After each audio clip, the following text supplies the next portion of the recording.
আমি শুধু একটা চিন্তা আপনাদের মাথায় ঢুকায় দিতে চাই, একটু চিন্তা করেন। আমার আপনার যখন মরণ হবে, আমি মরি আর আপনি মরেন, যেহেতু লেভেলে আছে মুসলমান, পরিচয়টা মুসলমান, আমাকে আপনাকে সুন্দরভাবে গোসল দিয়ে কাফন পরিয়ে লাশের খাটিয়ায় উঠায়া জানাজার ময়দানে নিয়ে যাওয়া হবে, জানাজা হবে। এবার লাশটাকে নিয়ে যাওয়া হবে কবরের পাশে। কবরের মধ্যে দুইজন ব্যক্তি নামবে, উপর থেকে দুইজন আমার আপনার দেহটাকে ধরায় দিবে, নিথর দেহ। এই যে যখন কবরস্থ করা হয় লাশ, এই সময় একটা দোয়া পড়া হয়, বিসমিল্লাহি ওয়া আলা মিল্লাতি রাসূলিল্লাহ।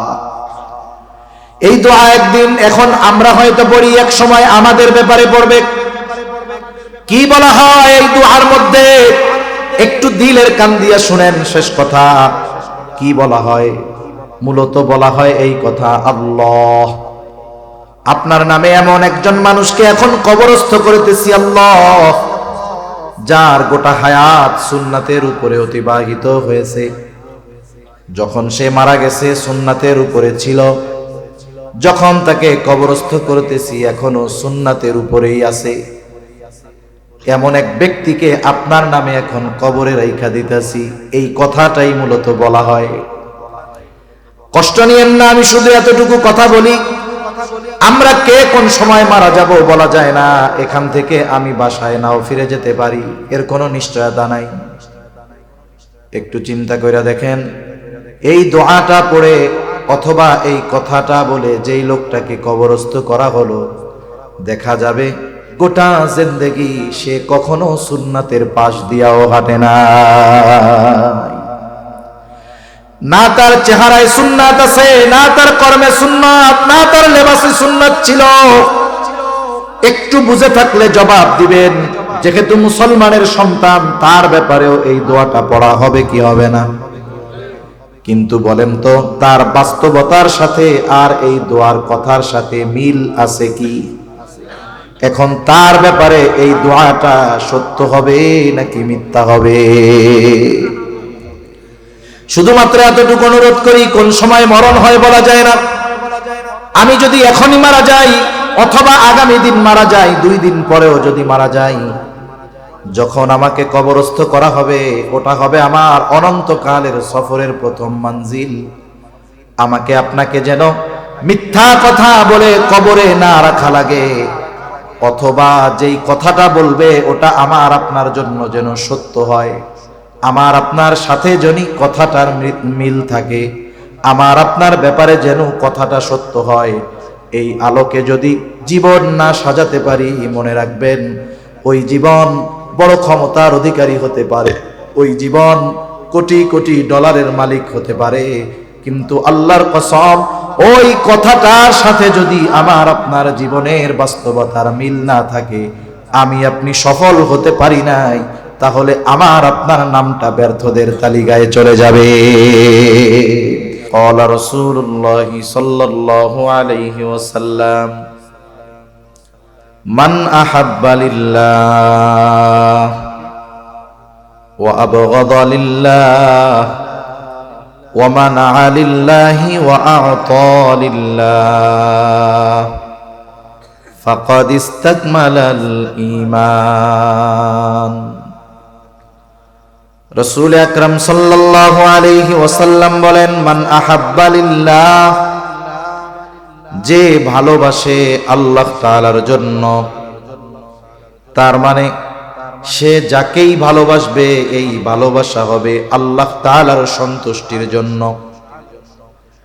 দুনিয়াতে ভালোবাসা 2 ধরনের, একটা হলো বৈধ ভালোবাসা আর একটা হলো অবৈধ ভালোবাসা। আসেন, যেহেতু 14ই ফেব্রুয়ারি, এটা অবৈধ ভালোবাসাকে কেন্দ্র করে এই দিবসের সূচনা হয়েছে। অবৈধ ভালোবাসা কোনটা? অবৈধ ভালোবাসা হলো একটা যুবক যুবতীর মধ্যে যেই বিবাহ বহির্ভূত সম্পর্ক, যুবক বলে আমি তাকে ভালোবাসি, সেও বলে আমি ওকে ভালোবাসি। এ ভালোবাসা যত গভীর হোক, বলেন তো এই ভালোবাসা বৈধ নাকি অবৈধ? এই ধরনের যত ভালোবাসা আছে সব ভালোবাসাগুলো অবৈধ ভালোবাসা। অবৈধ ভালোবাসা আল্লাহর সন্তুষ্টির জন্য বাসা যায় না। কোন যুবক যদি কোন যুবতীকে বলে, যার সাথে তার বিবাহের সম্পর্ক নাই, ভাইও নয়, বোনও নয়, মা বাবাও নয়, ছেলেও নয়, স্বামীও নয়, স্ত্রীও নয়, এই যুবক যদি ওই যুবতীকে বলে আমি তোমারে আল্লাহর জন্য ভালোবাসি, ও যদি মনে করে এই যুবতীকে ভালোবাসলে আল্লাহ খুশি হবে, আমি বলি খুশি হবে না, বরং তোর ঈমানটা চলে যাবে। অবৈধ ভালোবাসা আল্লাহর সন্তুষ্টির জন্য বাসা যায় না। এখন বলেন, পান করার সময় কার নামে পান করতে হয়? বিসমিল্লাহ বলে পান করতে হয়। এখন বলেন তো, কেউ যদি ইচ্ছা করে বুঝে শুনে বিসমিল্লাহ কইয়া মদ পান করে, ঈমান থাকবে কি থাকবে না? ঈমান চলে যাবে। যেই ভালোবাসা শরীয়ত বলে হারাম, যেই ভালোবাসা শরীয়ত নিষিদ্ধ করেছে, এমন কোন ভালোবাসা আল্লাহর সন্তুষ্টির জন্য বাসা যায় না। যদি কেউ বাসে তাহলে তার ঈমান থাকে না। এজন্য এক নম্বরে আমাদেরকে সকল প্রকার অনৈতিক ভালোবাসা থেকে বেঁচে থাকতে হবে। একটা ছেলে একটা মেয়েকে ভালোবাসতে পারবে না। পারবে কখন? যখন সম্পর্ক হবে শরীয়তের নীতিমালায়, এই ভালোবাসা বৈধ হওয়ার একটা সম্পর্ক যখন তার মধ্যে হবে, তখন ভালোবাসলে সওয়াব আছে। এমনি সওয়াব নাই, বরং ঈমান যাওয়ার আশঙ্কা আছে। ঠিক কিনা বলেন? তাহলে আল্লাহর জন্য ভালোবাসতে হয় বৈধ ভালোবাসা। বৈধ ভালোবাসা কোনটা? বাবার প্রতি মায়ের ভালোবাসা, মার প্রতি সন্তানের ভালোবাসা, মেয়ের প্রতি মার ভালোবাসা, ভাইয়ের প্রতি বোনের ভালোবাসা, এক মুমিন ভাইয়ের প্রতি আর এক মুমিন ভাইয়ের ভালোবাসা। এই সব ভালোবাসাগুলো বৈধ ভালোবাসা। তবে এই বৈধ ভালোবাসাগুলো দুনিয়ায় মানুষ সম্পর্কের কারণেও বাসে। যেমন দুনিয়াতে যত ধর্ম আছে, যত মানুষ আছে, প্রত্যেকটা মানুষ যিনি বিবাহিত তিনি তার স্ত্রীকে ভালোবাসেন, যার সন্তান আছে সন্তানকে ভালোবাসে। আপনি যদি তাদের জিজ্ঞাসা করেন কেন আপনি আপনার ছেলেটারে ভালোবাসেন, বলে আমার সাথে ওর সাথে রক্তের সম্পর্ক, ভালো কেন বাসবো না? ঠিক কিনা বলেন? তাহলে দুনিয়ার মানুষ অধিকাংশ সম্পর্কের কারণে ভালোবাসে, যদিও ভালোবাসাটা বৈধ। তবে যদি একটু ভালোবাসাটা একটু পরিবর্তন করত, মুমিন সে তো আর এক মুমিনকে যদি মহব্বত করে, আল্লাহর জন্য যদি করে, সেটাও তার ইবাদত হয়ে যায়। স্বামী স্ত্রীকে ভালোবাসবে, শর্ত হলো বলবে যে দেখো তুমি আমার স্ত্রী, তুমি আমার স্বামী, তোমাকে আমি শুধু সম্পর্কের কারণে ভালোবাসি তা নয়, বরং তোমাকে আমি ভালোবাসি আল্লাহ তাআলার সন্তুষ্টির জন্য। অনুরূপ ভাবে স্ত্রীও স্বামীকে বলবে তোমারে ভালোবাসি আমি আল্লাহর সন্তুষ্টির জন্য। দুনিয়াতে যদি পারিবারিক জীবনে এই ভালোবাসা, স্বামী স্ত্রীর ভালোবাসা শুধু সম্পর্কের কারণে নয়, যদি আল্লাহর জন্য তারা এই ভালোবাসা বাসত, তাহলে আমাদের সমাজে পারিবারিক কলহ, পারিবারিক দ্বন্দ্ব, বিবাহ বিচ্ছেদ আমাদের বাংলাদেশে প্রতি মিনিটে এক একটা ঘটে। এটা হলো কাগজে কলমে। কাগজে কলমে দৈনিক প্রতি মিনিটে এক একটা বিবাহ বিচ্ছেদ হয়। এটা তো হিসাবের কথা, কিন্তু হিসাববিহীন গ্রামের মানুষের খোঁজ খবর নেন। অনেকে আছে দৈনিক তার বউরে 2-4-10 বার না দিলে তার পেটের ভাত হজম হয় না, মানে তালাক না দিলে। এদের হিসাব বাদ। হিসাবে হলো দৈনিক এক একটা সংসার ভাঙতেছে প্রতি মিনিটে। সংসার কেন ভাঙে বলেন তো? ভালোবাসা থাকলে নাকি গেলে? খোঁজ নিয়ে দেখেন, এই দুইজন স্বামী স্ত্রী, এদের মধ্যে ঠিক ভালোবাসা ছিল না, কিন্তু এরা যদি আল্লাহর জন্য পরস্পর পরস্পরকে ভালোবাসতো, ইবাদত হতো, দেখা যাবে 2 দিন দুইজন দুই দিকে। স্বামী অফিসে গিয়া আর একটা অবৈধ ভালোবাসার সাথে জড়ায় গেছে, স্বামীর থেকে যখন স্ত্রী দূরে, সেও হয়তো আর একটা অবৈধ ভালোবাসায় জড়ায় গেছে। যখন হারাম ঢুকে গেছে দুই দিক দিয়া, দুধ যত ভালো খাবার হোক না কেন, দুধের মধ্যে যদি গরুর প্রস্রাব পড়ে যায়, ওই দুধ আর ভালো থাকে না। এই সম্পর্কটা পবিত্র এক সম্পর্ক, ভালোবাসার এক সম্পর্ক। এটা আল্লাহর জন্য যদি হইতো তাহলে দুইজন চিন্তা করতো আমাকে সে আল্লাহর জন্য ভালোবাসে, আমিও তাকে আল্লাহর জন্য ভালোবাসি, সেহেতু এমন কিছু করা যাবে না যাতে আল্লাহ বেজার হয়। সে নিজেকে গুনার থেকে বাঁচায় রাখতো, স্বামীও বাঁচায় রাখতো, স্ত্রীও বাঁচায় রাখতো নিজেকে। তখন দুইজনের এই মোহাব্বতের সম্পর্ক দৃঢ় থাকতো, ঠিক কিনা বলেন? এজন্য আমরা আমাদের আত্মীয় স্বজন সকলকে আল্লাহর জন্য ভালোবাসবো। সম্পর্কের ভালোবাসা সব ধর্মের মানুষ বাসে, কিন্তু আল্লাহর জন্য ভালোবাসা মুমিন একে অপরকে বাসে। তখন কি হয়? এই ভালোবাসাটা শুধু শান্তির কারণ হয় না, আল্লাহর জন্য এই ভালোবাসা পরস্পরের মধ্যে থাকার কারণে ওই ভালোবাসাটাও তার আমলনামায় ইবাদত বলে গণ্য হয়ে যায়। তাহলে এখন থেকে যারা বিবাহিত স্ত্রীকে বলবে আই লাভ ইউ, ভালোবাসি, এই শব্দটার প্রয়োগ বৈধ জায়গায় বেশি বেশি করতে হবে। না করার কারণে অবৈধ জায়গায় বেশি প্রয়োগ হইতেছে। এজন্য আজকের থেকে যাদের ওয়াইফ আছে বিবাহিত, বুড়া হোক আর বুড়া হোক, এটা একবারে বৃদ্ধ হইল মুরব্বি যায় বলবেন আমি তোমাকে ভালোবাসি। ইংরেজিতেও বলবেন আই লাভ ইউ। ভালোবাসি কেন? বলে আল্লাহর সন্তুষ্টির জন্য ভালোবাসি। কথা বুঝেন নাই? ভাই ভাইকে ভালোবাসবে, ভাই বোনকে ভালোবাসবে আল্লাহর জন্য, বাবা সন্তানকে ভালোবাসবে, মেয়ে মাকে ভালোবাসবে আল্লাহর জন্য। তাহলে বলেন আমাদের দুনিয়ার সকল বৈধ ভালোবাসা হবে কার জন্য? জোরে বলেন। আল্লাহর নবী সেই কথাই বলেন, মান আহাব্বা লিল্লাহ, যে বৈধ ভালোবাসা বাসে আল্লাহ তাআলার জন্য। 2 নাম্বার ওয়া আবগাদা লিল্লাহ, যে বিরোধিতা করে, দুশ্মনী করে, সম্পর্ক ছিন্ন করে আল্লাহর জন্য। মনে রাখবেন, আপনি যদি আপনার সন্তানকে আল্লাহর জন্য ভালোবাসেন, ওই আল্লাহর জন্যই আপনি সন্তানের বিরুদ্ধে যেতে পারবেন। যদি শুধু সম্পর্কের কারণে আপনি একজনকে ভালোবাসেন, যদি কখনো আল্লাহর জন্য তার বিরোধিতা করতে হয়, সেটা আপনি তখন পারবেন না। যদি ভালোবাসার মূলটা হয় আল্লাহর জন্য, তাহলে আল্লাহর জন্য আপনি তাকে দুশমন বানাতে পারবেন। হতে পারে না? বাবা ছেলের মধ্যে শত্রুতা, দুশমনি হতে পারে কি পারে না? মনে করেন সন্তানকে আপনি ভালোবাসতেন, এখন এই সন্তান ইসলাম বিদ্বেষী হয়ে গেছে, এই সন্তান এখন নাস্তিক হয়ে গেছে, এই সন্তান এখন ইসলামের বিরুদ্ধের এক বড় শক্তি, ওর প্রতি আর ভালোবাসা রাখা যাবে? আপনি আগে যেমন আল্লাহর জন্য তাকে ভালোবাসতেন, ও যখন আল্লাহর বিরোধী, রাসূলের বিরোধী, ওর বিরুদ্ধে আপনার শত্রুতা হবে, তবে সেটাও হবে আল্লাহর জন্য। এই জন্য যাকে আল্লাহর জন্য ভালোবাসা যায়, যেই সম্পর্কটা আল্লাহর জন্য গড়া যায়, ওই সম্পর্কটা আল্লাহর জন্য ভাঙাও যায়।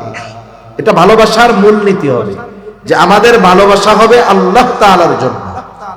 তাহলে ভালোবাসাও যাবে, তাহলে ওই ভালোবাসা ত্যাগ করাও যাবে। সাহাবায়ে কেরাম এই দৃশ্যটা আমাদের সামনে দেখায় গেছেন। তাদের অন্তরে সর্বদা আল্লাহর মুহাব্বত সবচাইতে সুদৃঢ় ছিল। এরপরে নবীজির মুহাব্বত তাদের ওই অন্তরের মধ্যে সর্বোচ্চ ছিল। এই জন্য তারা আল্লাহর মুহাব্বতে আল্লাহর জন্য বাবার বিরোধিতা করতেও পিছপা হয় নাই। আল্লাহর মুহাব্বতে বাবার বিরুদ্ধে অস্ত্র ধারণ করতেও তারা পিছপা হয় নাই। ইতিহাসের অন্যতম একটি ঘটনা হলো বদরের যুদ্ধের ঘটনা। বদরের যুদ্ধ সংগঠিত হয়েছে 2য় হিজরিতে, 17ই রমাদান। বদরের যুদ্ধের প্রেক্ষাপট হলো মুসলমানেরা কাফেরদের সাথে ব্যাপক আকারে যুদ্ধ করার জন্য প্রস্তুত ছিল না, প্রস্তুতিও ছিল না। মূলত উদ্দেশ্য ছিল আবু সুফিয়ানের বাণিজ্য কাফেলার উপরে ঝাঁটিকা আক্রমণ করা, গেরিলা হামলা করা। আবু সুফিয়ান যখন বুঝতে পারছে কাফেলাওয়া নিরাপদ, খবর পাঠায় দিছে মক্কায় যে আমাদের বাণিজ্যিক কাফেলা বিপদের সম্মুখীন হতে পারে, আমাদের সাহায্যের জন্য তোমরা আগায় আসো, মুসলমানদের দ্বারা আমরা আক্রান্ত হতে পারি। আবু জেহেল খবর পেয়ে তৎকালীন সময়ের সর্বাধুনিক সমরাস্ত্রে সুসজ্জিত হয়ে 1000 সশস্ত্র কাফের রওনা হয়ে গেছে। ইতিমধ্যে আবু সুফিয়ান নিরাপদ এলাকায় পৌঁছায় গেল। আবার খবর পাঠায় দিছে আবু জেহেল আমাদের কাফেলা নিরাপদ এলাকায় চলে আসছে, আর সাহায্যের কোনো দরকার নাই। আবু জেহেল চিন্তা করে, এত সৈন্য সামন্ত নিয়ে প্রস্তুতি নিয়ে আসলাম, ফিরে যামু কেন? মুসলমানদের সাথে যুদ্ধটা লাগায় দেই, যেহেতু ওরাও পরিপূর্ণ প্রস্তুত নাই। এই অবস্থায় যদি ওদের উপরে আমরা হামলা করতে পারি, তাহলে এই দুনিয়া থেকে ইসলাম এবং মুসলমানদের মূলোৎপাটন করে দেওয়া যাবে। এই জন্য আবু সুফিয়ানের খবর যাওয়ার পরেও অহংকার কইরা ও আর পিছু যায় নাই, ফেরত যায় নাই, আক্রমণ করতে চলে আসছে। এইবার দুই দল অবস্থান করছে বদরে। আবু সুফিয়ানের 1000 সশস্ত্র কাফের, মুসলমানের সংখ্যা কত? বদর তো মদিনা থেকে 70 মাইল দূরে। এখনকার জামানা আর ওই জামানা তো এক না, ফুস করে তো ফোন দেওয়া যায় না, যাইতে হবে, একজন খবর দিবে, প্রস্তুতি নিয়ে লোকজন আসবে। সেই সময় সেই অবস্থা কোনোটাই নাই। রাসূল আকরাম সাল্লাল্লাহু আলাইহি ওয়াসাল্লাম চিন্তিত হয়ে গেছেন, কি করা যায়? মুসলমানরা ওই প্রস্তুতি নিয়ে আসে নাই। নবীজি মুহাজির আর আনসার সাহাবীদেরকে নিয়ে পরামর্শে বসলেন, কি করা যায়। প্রথমে পরামর্শ চাইলেন মুহাজিরদের কাছে। মুহাজিরদের জবাবের সারমর্ম হলো, ইয়া রাসূলুল্লাহ, আমরা আপনার সাথে এসেছি, ঈমানের জন্য ঘর ছেড়েছি, বাড়ি ছেড়েছি।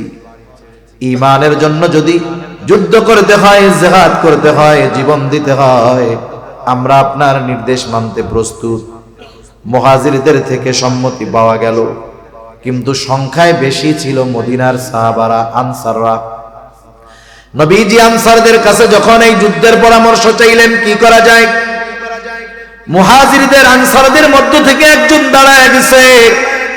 সাদ বিন মুআজ রাদিয়াল্লাহু তাআলা আনহু দাঁড়ায় বলে, ইয়া রাসূলুল্লাহ, আপনি আমাদের পরামর্শ চান, মত চান, যে আমরা কি বলতে চাই।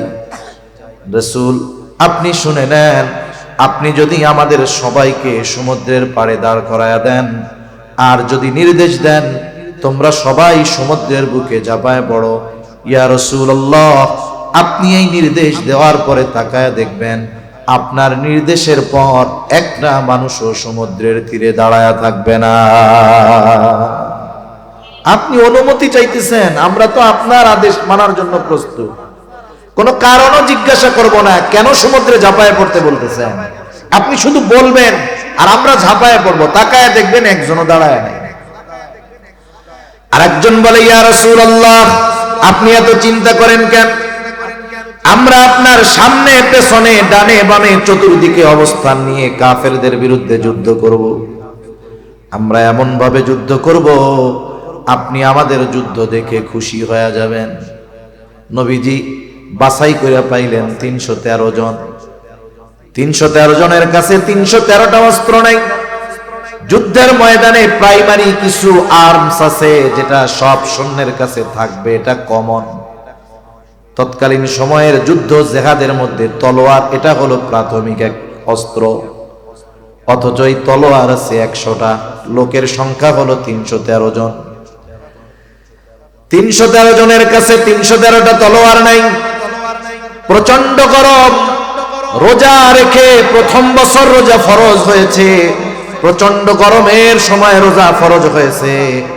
রোজা রেখে কারো পায়ের মধ্যে জুতা নাই, সকলের কাছে চড়ার মতো বাহন নাই, পায়ে হেঁটে, কারো হাতের মধ্যে পাথর, কারো হাতের মধ্যে লাঠি। এই গড়ে নিরস্ত্র 313 জন মানুষ তৎকালীন সময়ের 1000 কাফেরের বিরুদ্ধে যুদ্ধ করার জন্য ময়দানে হাজির হয়ে গেছে। যদিও তাদের সংখ্যা 313, অস্ত্রবিহীন, কিন্তু এই 313 জনের ঈমান এত পাওয়ারফুল ছিল যে গোটা দুনিয়াও যদি ওই 313 জনের সামনে এসে দাঁড়িয়ে যেত, ওই গোটা দুনিয়ার সব শক্তির বিরুদ্ধে ওই 313 জন যথেষ্ট হয়ে যাইত। কারণ তাদের ঈমান ছিল পরিপূর্ণ। 313 জন গেছে। এই 313 জনের মধ্যে একজনের নাম হলো আবু উবাইদা ইবনুল জাররাহ রাদিয়াল্লাহু তাআলা আনহু। আবু উবাইদা ইবনুল জাররাহ যুদ্ধের ময়দানে গেছে। ওনার নাম হলো আবু উবাইদা, বাবার নাম হলো জাররাহ। আবু উবাইদা জান্নাতের স্পেশাল সুসংবাদ প্রাপ্ত 10 জনের একজন। আমরা অনেক সময় মনে করি, শুধুমাত্র মনে হয় 10 জনের ব্যাপারেই জান্নাতের সংবাদ আল্লাহ দিছে। না, মূলত এই 10 জনের জন্য স্পেশাল ভাবে আল্লাহ তাআলা জানিয়েছেন। তবে যত সাহাবা একরাম আছে সকলের ব্যাপারে আল্লাহ তাআলার ঘোষণা হলো রাদিয়াল্লাহু আনহুম। যত সাহাবা একরাম আছে আল্লাহ তাআলা বলেন আমি সবার উপরে রাজি খুশি সন্তুষ্ট। আল্লাহ তাআলা যাদের উপরে রাজি খুশি সন্তুষ্ট হওয়ার ঘোষণা দিবেন এরা জান্নাতি, এটা বোঝার কোনো কষ্ট হওয়ার কথা না। এখন এই আবু উবাইদা যুদ্ধের ময়দানে গেছে। আবু উবাইদা মুমিন, ওর বাবা জাররাহ কাফের। আর আবু উবাইদাকে জান্নাতের স্পেশাল সুসংবাদ প্রাপ্ত 10 জন। যেমন অনেক সময় বিদেশ সফরে যায় না মানুষ, বিদেশ সফরে বড় বড় যেই বিমানগুলো বোয়িং বা এয়ারবাসের বড় বড় বিমান 500-700-800 মানুষ ধরে, ওই বিমানগুলোর ভিতরে ওই বিমানের গন্তব্য, ওই বিমানে যারা আছে মধ্যে সবার গন্তব্য এক জায়গায়, ঠিক না? কিন্তু ওই বিমানের মধ্যে স্তর বিন্যাস থাকে, সিটের ভাগ থাকে। কিছু থাকে বিজনেস ক্লাস, কিছু থাকে রয়্যাল ক্লাস, আর কিছু থাকে ইকোনমি ক্লাস। যাত্রী সব এক জায়গায় যাবে, কিন্তু সবচাইতে ভিআইপি কারা? যারা বিজনেস ক্লাসে থাকে। এদের জন্য ব্যবস্থাপনা ভিন্ন, এদের সিটটা ভিন্ন, এদের নাস্তা ভিন্ন, এদের জন্য টেক কেয়ারের ব্যবস্থা ভিন্ন, কিন্তু গন্তব্য তো সবার এক জায়গায়, ঠিক কিনা বলেন? নাকি এই 10 জনের চেয়ার টেয়ার ভালো বইলা এনাগোলাইকে আলাদা ব্যবস্থা আছে, ওনারা ওনাদের বাড়ির উপরে বিমান দাঁড়াবে, ওনাদেরকে ওই জায়গায় নামাই দিবে, এমন নাকি? সবাই এক জায়গায় যাবে, এক জায়গায় নামবে, গন্তব্য এক জায়গার, একই বিমানের, কিন্তু তফাৎ কি? কিছু আছে হলো বিজনেস ক্লাসের আর কিছু আছে ইকোনমি ক্লাসের। তাতে কি সব এক জায়গায় তো যাবে। এই বিজনেস ক্লাস এদের মর্যাদা বেশি, একটু পাওয়ার বেশি, সম্মান বেশি। জান্নাতের সুসংবাদ প্রাপ্ত 10 জন, বাকি সবারও গন্তব্য এক, কিন্তু এই 10 জনের একটু স্পেশালিটি বেশি। আবু উবাইদা যুদ্ধের ময়দানে গিয়া দেখে তাকায়া তার বাবা জাররাহ কাফের, কাফেরদের পক্ষে যুদ্ধ করার জন্য আসছে আবু উবাইদার বাবা। বাবা যদিও কাফের হয়, ইসলাম কখনো বলে না যে বাবা কাফের হইলে বাবার সাথে খারাপ আচরণ করবা, ভালো ব্যবহার করবা না। বরং ইসলাম এটা বলে তোমার বাবা যদি কাফের হয় ওই বাবার সাথে খারাপ আচরণ করবা না, বরং ওই কাফের বাবার সাথে তোমরা সদাচরণ করবা। ইসলাম কখনো বাবা যদি কাফের হয় কারণ ওই কাফের বাবার সাথে ইসলাম কখনো খারাপ আচরণ করতে বলে না, বরং ইসলাম বলে ওই কাফের বাবার সাথেও কি করবা? সদাচরণ করবা, ভালো ব্যবহার। আসমা বিনতে আবি বকর রাদিয়াল্লাহু তাআলা উনি আসছে নবীজির কাছে, এসে বলে ইয়া রাসূলুল্লাহ আমার মা একজন মুশরিকা, আপনারে পছন্দ করে না, দেখতে পারে না। নবীজিকে বলতেছে আয়েশা কি আমার মা একজন মুশরিকা, উনি আপনাকে খুব অপছন্দ করে, দেখতে পারে না আপনারে। উনি মাঝে মধ্যে আমার কাছে আসে, আমার মা যদিও, আমি ওনার সাথে কেমন আচরণ করব? আমরা হইলে কইতাম আমারে দেখতে পারে না, আসলে লাঠি দিয়া ফিডাইয়া ঘরের থেকে বের করে দিই। নবীজি কি বললেন? যখন আসবে তুমি তার সাথে উত্তম ব্যবহার করবা। সুবহানাল্লাহ বলেন। তাইলে মা যদি বাবা যদি মুশরিক মুশরিকাও হয় তাদের সাথে ভালো ব্যবহারের নির্দেশ আল্লাহও দিয়েছেন, রাসূলুল্লাহও দিয়েছেন। সুবহানাল্লাহ বলেন। মা মুশরিক, ভালোবাসেন মারে, সমস্যা নাই তো, ভালোবাসা এই জায়গা খাটান। আল্লাহ রাব্বুল আলামিন মা বাবা মুশরিক হলে যে ভালোবাসা যাবে না এমনটা বলেন নাই। রাসূলুল্লাহ সাল্লাল্লাহু আলাইহি ওয়াসাল্লামের নির্দেশনার মাধ্যমে জানা যায় মা বাবা যদি মুশরিক হয় ভালোবাসতে কোনো অসুবিধা নাই। আবার আল্লাহ তাআলা কোরআনুল কারীমের মধ্যে জানায়া দেন মা বাবা যদি মুশরিক হয় ওই মা বাবার সাথে খারাপ আচরণ করার সুযোগ সন্তানের না। তাআলা সবচাইতে বেশি বেজার হন বান্দা যখন শিরিক করে। কি করে বলেন? ঘুমাইতেছেন নাকি? তাকবীর দেন, নারায়ে তাকবীর। জবাবটা এরকম একটু জোরে দিয়েন, তাহলে বুঝবো না দাজা আছেন। আল্লাহ তাআলা সবচাইতে বেশি বেজার হয় বান্দা যখন কি করে বলেন? শিরিক করে, আল্লাহর সমকক্ষ দাঁড় করায়, আল্লাহর সমকক্ষ দাঁড় করায়। মানে যেই জিনিসটা দেওয়ার পাওয়ার আল্লাহ, ওই জিনিসটা সে আরেকটা মাখলুকের কাছে চায়। আমাদের দেশে তো অনেক সময় তাজাদার কাছে চায়, এও এক ব্যাপার বুঝলাম, কিন্তু অনেক সময় মরাডার কাছে গিয়াও চায়। মানে বুঝেন নাই, মাজারে গিয়া চায়, আছে না নাই? কবরের পাশে গিয়া চায়, আছে না নাই? আরে মাজারওয়ালার কি পোলাপান দেওয়ার ক্ষমতা আছে? ওর যদি থাকতো এই ক্ষমতা, ওই তো নিজেই মরতো না, কমপক্ষে নিজের বাঁচার চেষ্টাটা করত। আল্লাহ তাআলা সবচাইতে বেজার হয় বান্দা যদি আল্লাহর সাথে শিরিক করে। নামাজ না পড়লে বেজার হয়, কিন্তু শিরিক করার মতো বেজার হয় না। শিরিক করলে এত বেজার হয় আল্লাহ, যে আল্লাহ তাআলা আমার আপনার নবীজিকে আরশে আজিম পর্যন্ত সফর করিয়েছেন। ওখানে গিয়ে এই ঘোষণা, এই খবর আমাদের জানিয়ে দিয়েছেন যে হাবিব, আপনার উম্মত যদি শিরিক থেকে বেঁচে থাকে, তার দ্বারা যদি অন্য কোনো পাপ সংগঠিত হয়ে যায়, শিরিক থেকে যদি বাঁচে, মাপ চাইলেই আমি আল্লাহ অন্যগুলা মাফ করে দিব। সুবহানাল্লাহ বলেন। বরং আল্লাহ তাআলা তো এমনটা বলেন, আমি চাইলেই মাফ করে দিব যদি শিরিক না করে। বান্দা গুনাহ করছে, মাপ চায় নাই, কিন্তু সে কখনো শিরিক করে নাই। আল্লাহ তাআলা আল্লাহর কাছে মাপ চাওয়া ছাড়া, ওই নামাজ পড়ে নাই, ওই গুনাহ মাফ করে দিতে পারে। রোজা রাখে নাই, ওই গুনাহ আল্লাহ চাইলে মাফ করে দিতে পারে, তার ক্ষমা চাওয়া লাগবে না। কিন্তু যদি শিরিক করে, মাফ না চাওয়া পর্যন্ত, তাওবা না করা পর্যন্ত আল্লাহ ক্ষমা করবে না। এত বেজার হয় আল্লাহ শিরিক করলে। আল্লাহ তাআলা বলেন, ইন্নাশ শিরকা লাযুলমুন আযীম, শিরিক হলো মহাজুলুম, মহা অন্যায়। আবার আল্লাহ তাআলা বলেন, ইন্নাল্লাহা লা ইয়াগফিরু আন ইউশরাকা বিহি ওয়া ইয়াগফিরু মা দুনা যালিকা লিমান ইয়াশা। আল্লাহ তাআলা শিরকের গুনাহ ক্ষমা করবেন না, তাছাড়া বাকিগুলা উনি চাইলেই করে দিবেন। এবং শিরককে আল্লাহ তাআলা বলেন কি, ইন্নাশ শিরকা লাযুলমুন আযীম, শিরক হলো মহাজুলুম। শিরিক শুধু জুলুম না, শিরিক মহাজুলুম। কি জুলুম বলেন? এখন আসেন একটু জুলুম আর মহাজুলুমের পার্থক্যটা আমরা একটু জানি। কথা যেহেতু আসলো, আপনারা কি কথা বোঝার জন্য বসছেন তো নাকি? একটা হলো, মনে করেন অনেকে কথা শোনার জন্য বসে, অনেকে কথা বোঝার জন্য বসে। শোনার জন্য যদি বসে, বুঝের খেয়াল যদি না থাকে, তাইলে শুনতে যদি শ্রুতি মধুর না হয়, তাইলে আর ভালো লাগবে না। কিন্তু যে কথা বুঝতে বসেছে, বুঝতে চায় যে হুজুর কি বলে, হুজুরে আনলাম, আমার সময় ব্যয় করে বসলাম, ওনারে সুপায় বসাইলাম, আমরা বালুর উপরে বসলাম, বাসায় দামি খাট থাকার পরেও, সোফা থাকার পরেও নিচে বসে 1.5-2 ঘন্টা সময় ব্যয় করলাম, হুজুর কি বুঝাইলো আমাদের, কি বুঝ নিয়ে বাড়িতে যাব, এই নিয়ত যদি থাকে বুঝার, তাহলে আলহামদুলিল্লাহ ভালো।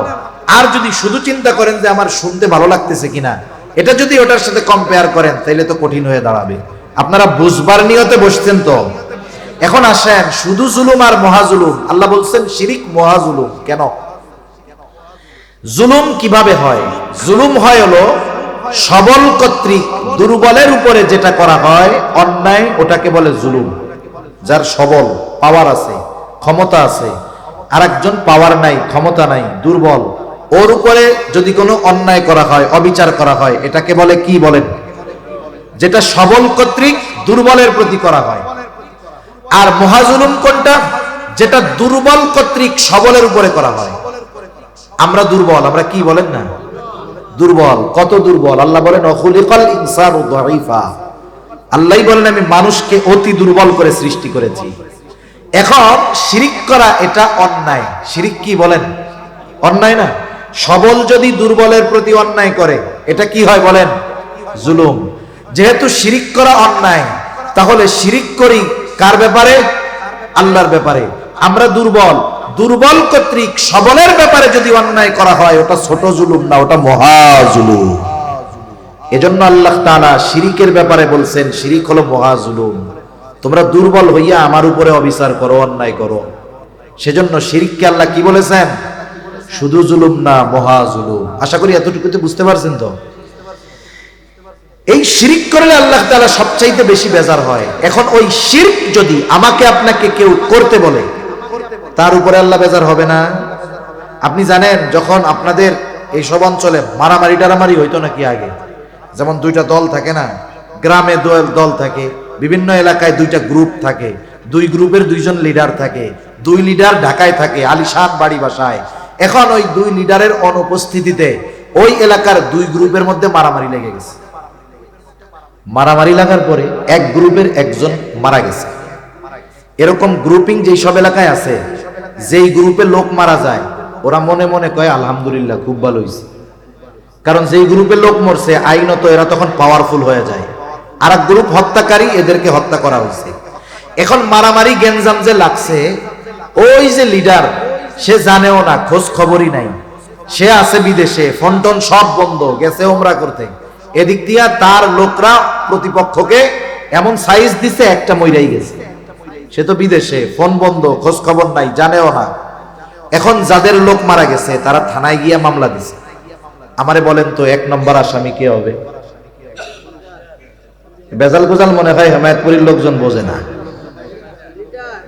অথচ লিডার কি জানে কিছু?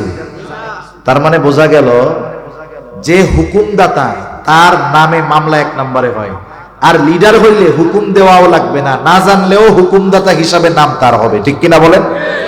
তাহলে বোঝা গেল কিছু কিছু ক্ষেত্র বিশেষ এমন আছে যে শিরকের অর্ডার দেয়, তার উপরে আল্লাহ আরো বেশি বেজার হয়। আল্লাহ রাব্বুল আলামিন সেই কথাই বলেন যে কথাটা বলার জন্য এত কথা কইলাম। মা বাবা যদি সন্তানকে শিরিক করার জন্য আদেশ দেয়, যেই সন্তান ঈমান আছে, মা বাবা যদি শিরিক করার জন্য আদেশ দেয়, বলেন তো মা বাবার উপরে মেজাজ গরম হবে কি হবে না? কারণ প্রত্যেকটা মুমিন মা বাবার চাইতেও আল্লাহ তাআলাকে বেশি ভালোবাসে। এখন কথা হইল, মা বাবা যদি আমাকে আপনাকে শিরিক করার আদেশ দেয়, আল্লাহ তাআলার পক্ষ থেকে নির্দেশনা কি? আল্লাহ তাআলা কোরআনুল কারীমের সূরা লুকমানের মধ্যে বলেন, ওয়া ইন জাহাদাকা আলা আন তুশরিকা বিমা লাইসা লাকা বিহি ইলম ফালা তুতি'হুমা ওয়া সাহিবহুমা ফিদ দুনিয়া মা'রুফা। আল্লাহ রাব্বুল আলামিন বলেন, তোমার মা বাবা যদি তাদের অজ্ঞতার কারণে আমি আল্লাহর সাথে শিরিক করার জন্য তোমাদেরকে জোর জবরদস্তি করে চাপ দেয়, কি করবা? আল্লাহ তাআলা 1 নম্বর নির্দেশনা দেন, ফালা তুতি'হুমা, মা বাবার ওই আদেশের আনুগত্য তুমি করবা না। তবে খবরদার, মা বাবা আদেশ দিয়েছে, আদেশ মানবা না, ঠিক আছে, কিন্তু এই ধরনের আদেশ দেওয়ার কারণে মা বাবার উপরে চড়াও হবা না। তাদের খানা দানা বন্ধ করে দিবা না, তাদের ওষুধ দেওয়া বন্ধ করে দিবা না, তাদের থেকে ঘর থেকে বাহির করে দিবা না। কি করবা? ওয়াসাহিবহুমা ফিদ দুনিয়া মা'রুফা, এই দুনিয়ার মধ্যেও ওই মা বাবার সাথেও তুমি সদাচরণ করবা। দেখেন, মা বাবা শিরিক করতে বললেও তাদের সাথে খারাপ আচরণের সুযোগ নাই। যেহেতু আলোচনার ফাঁকে আসলো বলি, অথচ আমাদের সমাজে অনেক মানুষ আছে যারা বিনা কারণে মা বাবাকে কষ্ট দেয়। তার মানে মা বাবা কাফের হলেও মা বাবাকে কষ্ট দিতে নিষেধ করছেন কে? মা বাবা কাফের হলেও তার খানা দানা বন্ধ করা যাবে না, মা বাবা কাফের হলেও তাদের সাথে খারাপ আচরণ করা যাবে না। কিন্তু আফসোস, আমাদের দেশে দিন যাচ্ছে, আমাদের আগামী প্রজন্ম সহ বর্তমান প্রজন্মের কিছু মানুষ মা বাবার সাথে অসদাচরণ করে, কি করে না? মা বাবাকে বৃদ্ধাশ্রমে পাঠিয়ে দেয়, বাড়িতে রাখলে গোডাউন রুমের মধ্যে থাকতে দেয়, গ্রামের বাড়িতে গোয়াল ঘরের মধ্যে রাখে। এরকম সন্তান তো আলহামদুলিল্লাহ দুনিয়ায় নাই। অথচ দেখেন, যেই মা বাবা শিরিকের আদেশ করলে সেই মা বাবাকে কষ্ট দেওয়া যাবে না, শিরিক থেকে বাঁচতে হবে, কিন্তু এই কারণে তাদের উপরে চড়াও হওয়া যাবে না। সেহেতু ওই মা বাবা কাফের হলেও মা বাবার প্রতি ভালোবাসা রাখার দরকার আছে না নাই? তাহলে যে কথার থেকে গেলাম, আবু উবাইদা বাবারে দেখছে যাররা কাফেরদের পক্ষে যুদ্ধ করার জন্য আসছে। বাবাকে দেখার পর আবু উবাইদার অন্তরে ভালোবাসা মহব্বত জাগ্রত হয়ে গেছে। এটা স্বাভাবিক, এটা অন্যায়ের কোনো কিছু নয়। আবু উবাইদা বাবার প্রতি মহব্বত জাগ্রত হয়ে গেছে, চিন্তা করলো যুদ্ধের ময়দানে যুদ্ধ করব, কিন্তু বাবার সম্মুখীন হব না। আবু উবাইদা একদিকে যুদ্ধ করে, বাবা আরেকদিকে যুদ্ধ করে। আবু উবাইদা বাবার থেকে সরে সরে থাকে, বাবার মুখোমুখি হয় না, বাবার থেকে সরে সরে থাকে। ওই দিক দিয়া যারা চিন্তা করতেছে আজকেই মুহাম্মদকে দুনিয়া থেকে চিরতরে বিদায় করে দিব, এই চিন্তা করতেছে যারা। আবু উবায়দা খেয়াল করে যে তার বাবার অবস্থাটা কি। একবার দেখে নবীজির দিকে আক্রমণ করার জন্য যায়, কৌশলে বাবাকে ওই দিক থেকে এসে ফিরাইয়া দিল। আবার নজর রাখতেছে, দেখে আবার তার বাবা নবীজির দিকে আক্রমণ করার জন্য যায়, আবার বাবাকে ফিরাইয়া দিছে। আবার সে যুদ্ধ করতেছে, এবার খেয়াল করে দেখে বাবা আবার আক্রমণ করার জন্য গেছে। দুই ধরনের বর্ণনা পাওয়া যায়। একটা হলো এইবার আর আবু উবায়দা তার বাবাকে ঠেকানোর চেষ্টা করে নাই, বরং বাবার এই আচরণটা তার পছন্দ হয় নাই। কারণ আবু উবায়দার অন্তর ঈমানে ভরপুর, আল্লাহর মহব্বত, নবীর মহব্বত দিয়ে ভরপুর। নবীজির সাথে এমন বেয়াদবি আবু উবায়দা পছন্দ করে নাই। এইবার গিয়া একটা কোপ দিয়া বাবাকে দেহ থেকে বাবার মাথাটাকে সে আলাদা করে দিয়েছে। আরেক বর্ণনায় আসছে আবু উবায়দা সরে সরে থাকে, যুদ্ধ করতে চায় না বাবার সাথে। কিন্তু আল্লাহ তাআলা চায়, ও আবু উবায়দা, আমি আল্লাহ তোমার মনের অবস্থা জানি, তোমার বাবার প্রতি মহব্বত ভালোবাসা। কিন্তু আল্লাহ তাআলা পরীক্ষা করতে চায় এই মহব্বত বাবার প্রতি বেশি নাকি আল্লাহর প্রতি বেশি। আল্লাহ তাআলা এবার বাপ বেটারে মুখোমুখি বানায় দিলেন। বাবা মুমিন, বাবা কাফের, সন্তান মুমিন। বাপ বেটা মুখোমুখি হয়ে গেছে। আবু উবায়দা সামনে যখন দেখে বাবা, আবু উবায়দার হাতের উঁচু তলোয়ারটা নিচু হয়ে গেছে। কেন নিচু হইছে? বলেন বাবার মহব্বতে। বলেন কার মহব্বতে? উঁচু তরবারি নিচে হইছে কার মহব্বতে? এইবার আবু উবায়দা তলোয়ার নিচে নামায়া দিছে যেহেতু বাবা। কিন্তু আবু উবায়দা মুমিন, তার পিতা যাররা কাফের। কাফেরের অন্তরের অবস্থা আর মুমিনের অন্তরের অবস্থা কখনো এক হতে পারে না। মুমিনের অন্তর ঈমানের আলোয় ভরপুর, মুমিনের অন্তর বিশ্বাস দ্বারা ভরপুর। কাফেরের অন্তর কুফরির অন্ধকারে ভরপুর, পাপাচারে ভরপুর, অবিশ্বাসে ভরপুর। আবু উবায়দার বাবা যাররা চিন্তা করছে, হায়রে যতই হোক পুলা আমার, এইটা তো ধর্ম ত্যাগী, এরে দিয়া বিশ্বাস নাই। আবু উবায়দা কিন্তু উঁচু তরবারি নিচু করে ফেলছে। কিন্তু পিতা কাফের যাররা, বাবা সন্তানের উপরে এবার যখন তরবারি পরিচালনা করতে গেছে আবু উবায়দাকে হত্যা করে ফেলবে, এইবার আবু উবায়দার অন্তরে বাবার মহব্বত নিচে পড়ে গেছে, আল্লাহর মহব্বত জয়ী হয়ে গেছে। তাহলে আবু উবায়দা তরবারি নিচু করছে বাবার মহব্বতে। কার মহব্বতে? এইবার বাবা যখন এই মহব্বতের মর্যাদা দিতে পারে নাই, আবু উবায়দার তরবারিও বাবার বিরুদ্ধে উঁচু হয়ে গেছে। এবার বলেন তরবারি উঁচু হইছে কার মহব্বতে? জোরে বলেন। এবার বাপ বেটার মধ্যে লড়াই শুরু হয়ে গেছে। লড়াইয়ের এক পর্যায়ে আবু উবায়দা নিজের হাতে নিজের বাবাকে দুনিয়া থেকে বিদায় করে দিয়েছে। বদরের যুদ্ধ শেষ হয়ে গেল। কাফেররা বলা বলি করতেছে, দেখ মুহাম্মদ কি পালে এইগুলা, বাপরেও ছাড় দেয় না, পোলায় বাপরে হত্যা করে ফেলছে। নবীজিও চুপ করে আছে। কি ঘটনা কইটা গেল? উনিও এটা চিন্তা করে নাই। কি ঘটনা কইটা গেল?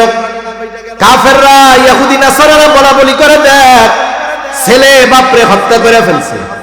আমাদের দেশে এই ঘটনা একটা দুইটা নয়, খোঁজ নেন শত শত হাজার হাজার ঘটনা আছে। নেশার টাকার জন্য, মোটর সাইকেলের টাকার জন্য, অন্যান্য অনেক অপরাধ করার জন্য, সম্পদের জন্য সন্তান নিজের হাতে বাবাকে টুকরা টুকরা করে ফেলে, হত্যা করে ফেলে। বলেন তো এইরকম ঘটনা কম বেশি জানা আছে না নাই? আবু উবায়দা সম্পদের জন্য বাপরে হত্যা করছে, আবু উবায়দা টাকা পয়সার জন্য হত্যা করছে। আরে আবু উবায়দা কেন হত্যা করছে বাবাকে? দুনিয়ার কেউ না জানলেও জানে কে? আরো জোরে বলেন কে? আল্লাহর মহব্বতে আবু উবায়দা এই কাজ করছে, দুনিয়ার কোনো স্বার্থে করে নাই। নবীজি চুপ। আসমান থেকে কোনো ঘোষণা এখনো আসে না। কাফেররা কথা বলা বলি করে, টিটকারি মারে। জিবরাইল আলাইহিস সালাতু ওয়াস সালাম এইবার এই ঘটনাকে কেন্দ্র করে ওহী নিয়ে হাজির হয়ে গেলেন। আবু উবায়দা সহ ওই জায়গায় বদরের যুদ্ধে যারা এই রকম ঈমান দীপ্ত মোহাব্বতের পরিচয় দিয়েছে তাদের ব্যাপারে আল্লাহ তাআলা ওহী নাজিল করে বলেন, লা তাজিদু কওমান ইউমিনুনা বিল্লাহি ওয়াল ইয়াউমিল আখির ইউআদ্দুনা মান হাদ্দাল্লাহা ওয়া রাসূলাহু ওয়ালাউ কানু আবাআহুম আও আবনাআহুম أو إخوانهم أو عشيرتهم أولئك كتب في قلوبهم الإيمان আল্লাহ রাব্বুল আলামিন নবীজিকে বলতেছে, আরে ওরা যে কথা বলে বলুক, শুনে নেন আপনি। লা তাজিদু কওমান ইউমিনুনা বিল্লাহ, যারা আল্লাহ তাআলাকে ভালো, আল্লাহ তাআলার প্রতি ঈমান রাখে, ইউমিনুনা বিল্লাহি ওয়াল ইয়াউমিল আখির, যেই কওম আল্লাহ এবং আখিরাতের প্রতি ঈমান রাখে তাদেরকে আপনি এমন অবস্থায় পাবেন না। কেমন অবস্থায়? ইউআদ্দুনা মান হাদ্দাল্লাহা ওয়া রাসূলাহু, যে ওই সম্প্রদায় তথা ওই ঈমানদারেরা ওই সমস্ত মানুষদের সাথে ভালো সম্পর্ক রাখে, ওই সমস্ত মানুষদের প্রতি ভালোবাসা রাখে যারা আল্লাহ এবং তার রাসূলের প্রতি বিদ্বেষ পোষণ করে। তার মানে প্রকৃত মুমিন যারা, এরা আল্লাহ এবং রাসূলের প্রতি বিদ্বেষ পোষণকারীদেরকে কখনো পছন্দ করে না। আল্লাহ বলতেছে ওই লোকগুলোর ব্যাপারে যারা বদরের ময়দানে একজন সন্তানকে মেরে দিছে, একজন ভাইরে আর একজন বাপরে সাইজ করে দিছে। এখন এই ঘটনা ঘটছে, এক যুদ্ধে একজন বাপরে মারছে, আর একজন ছেলেরে মারছে, আর একজন ভাইরে মারছে, আর একজন আশেপাশের প্রতিবেশীরে সাইজ করে দিছে। এখন ওরা বলা বলি করতেছে না, এরা কেমন কম দেখছস, বাপরেও সাইজ করে দিছে, ভাইরেও দিছে, তারপরে ছেলেরেও দিছে, ছেলেরেও ছাড় দেয় নাই, এগুলো কেমন লোক। আল্লাহ তাদের ব্যাপারে বলতেছে, ওরা হলো এমন লোক, ওরা এমন ইমানদার যে আল্লাহ এবং রাসূলের প্রতি বিদ্বেষ পোষণকারী কাউকে ওরা পছন্দ করে। এখন এই মুমিনদের ওই অপছন্দকারী ব্যক্তিগুলো যদি তারা মুমিনদের বাবাও হয়, তার মানে প্রকৃত মুমিনের বাবা যদি আল্লাহ এবং রাসূলের প্রতি বিদ্বেষ পোষণকারী হয়, ওই বাপকেও মুমিন ছেড়ে দেয় না। ওয়ালাউ কানু আবাআহুম আও আবনাআহুম, সন্তানের প্রতি যত মায়া মহব্বত থাকুক না কেন, সন্তান যদি আল্লাহ এবং রাসূলের প্রতি বিদ্বেষ পোষণকারী হয়, ওরা ওই সন্তানকেও ছেড়ে দেয় না। সুবহানাল্লাহ বলে। অথচ চিন্তা করে দেখেন, একটা বাবা তার জীবনের সব পরিশ্রম করে সন্তান কেন্দ্রিক, ঠিক কিনা বলেন? অথচ ঈমানদার সন্তান যদি বদ্দিন হয়, সন্তানকেও ছেড়ে দেয় না। আও ইখওয়ানাহুম, যদি তাদের ভাইও হয়, ওই মুমিনরা আল্লাহ এবং রাসূলের বিদ্বেষ পোষণকারী ওই ভাইকেও তারা ছেড়ে দেয় না। আও আশীরাতাহুম, আরে আশেপাশের আত্মীয় স্বজন যে হয় হোক, কাউকে ছেড়ে দেয় না। যেখানে বাপরে ছাড়ে না, সন্তানকে ছাড়ে না, আল্লাহ এবং রাসূলের বিষয়কে কেন্দ্র করে, সেখানে তো আশেপাশে অন্য ব্যক্তিদের কথাই চলে না, ঠিক কিনা বলেন? আল্লাহ তাআলা এবার কি বলেন, এরা এত কঠোর কেন, দ্বীনের ব্যাপারে এত কঠোর কেন হতে পেরেছে যে বাপরেও ছাড়ে না?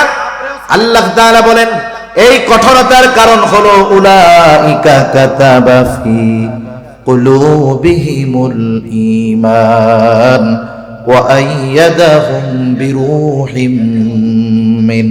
আল্লাহ তাআলা বলেন উলাইকা কাতাবা ফি কুলুবিহিমুল ঈমান ওয়া আইয়াদাহুম বিরূহিম মিন, তাদের অন্তরকে ঈমান দ্বারা পরিপূর্ণ করে দেওয়া হয়েছে, তাদের অন্তরের মধ্যে আল্লাহ এবং রাসূলের মহব্বতকে সুদৃঢ়ভাবে বদ্ধমূল করে দেওয়া হয়েছে।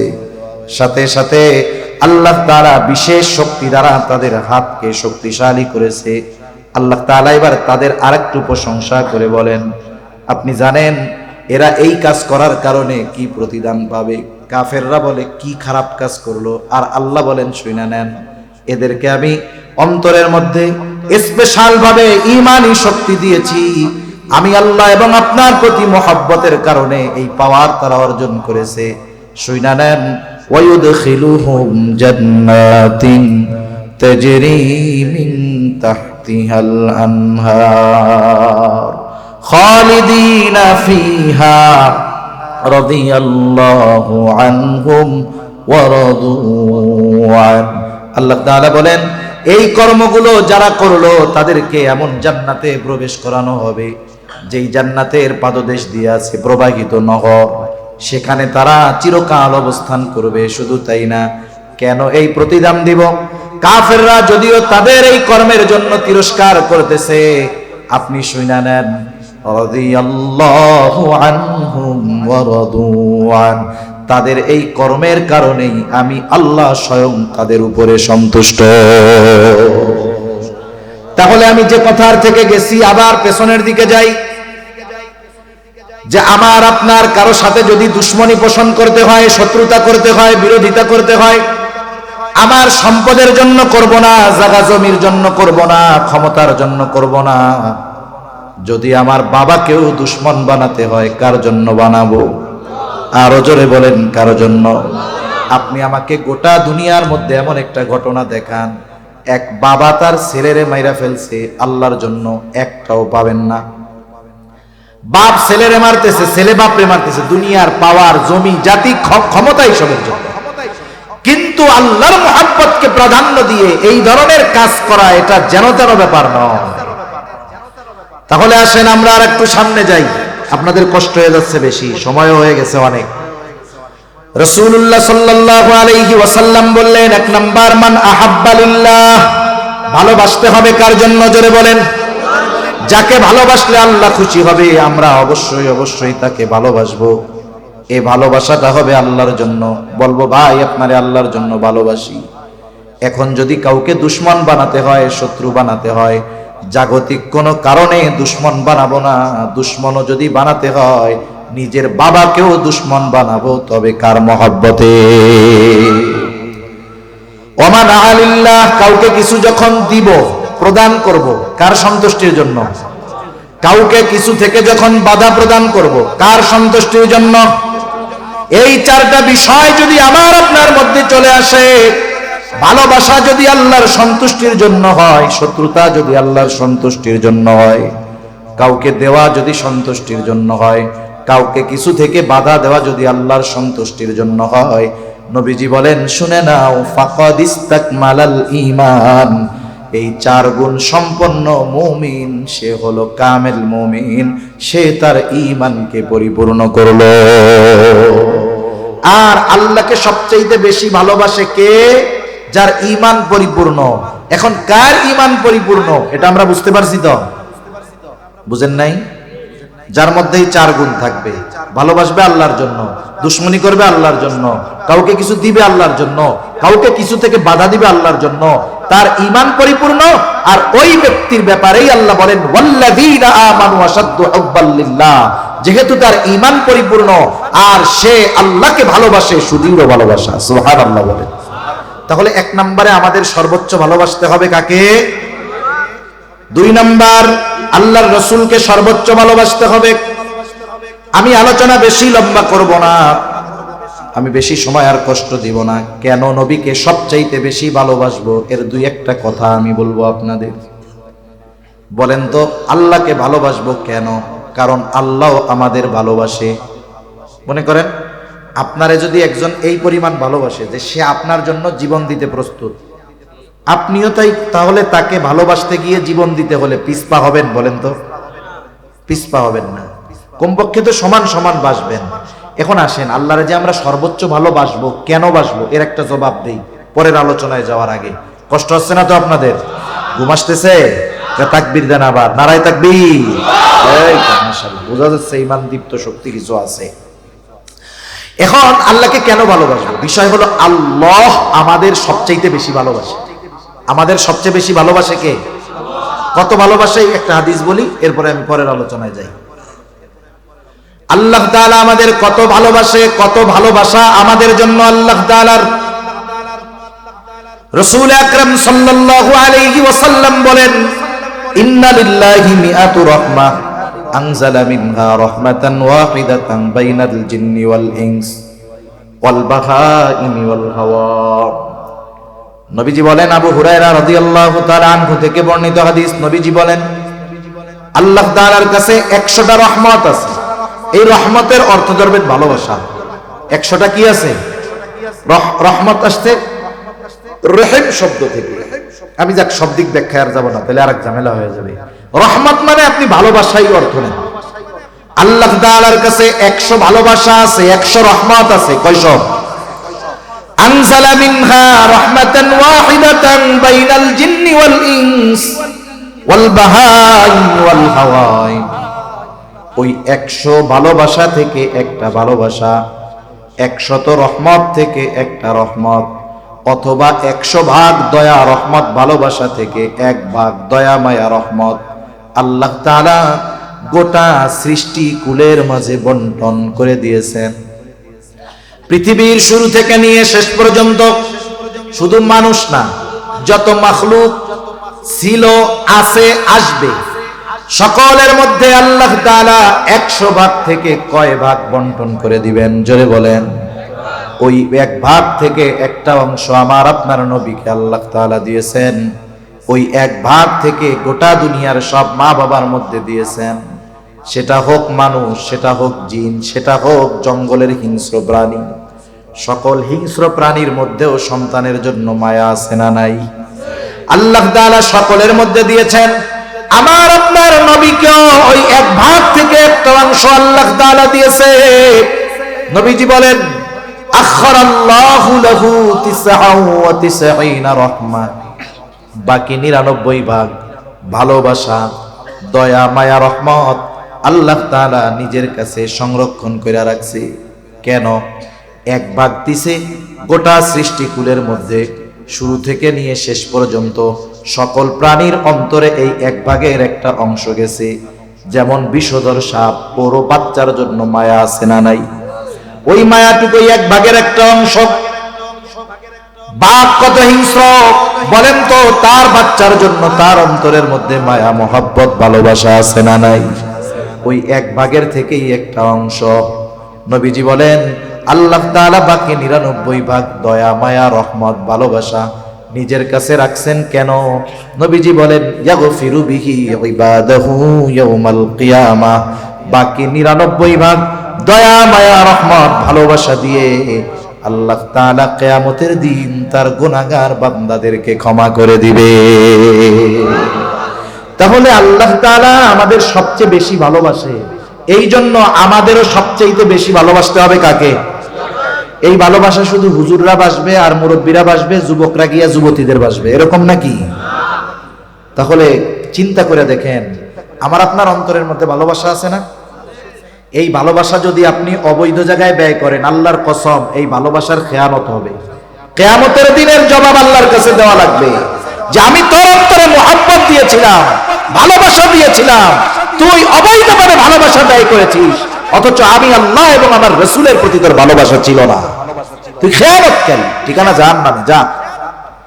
সেজন্য ভালোবাসার দামি সম্পদ। আমি ভালোবাসার ওয়াজ করতে চাইছি না, ভালোবাসা যে দামি সম্পদ, বুঝতে পারছেন? ভালোবাসা যে বৈধ সম্পদ, বুঝতে পারছেন? বৈধ সম্পদ বৈধ জায়গায় ব্যয় করতে হবে। বৈধ সম্পদ অবৈধ জায়গায় ব্যয় করলে গুনাহ না সওয়াব? জোরে বলেন কি হবে? বড় বড় গুনাহ হবে।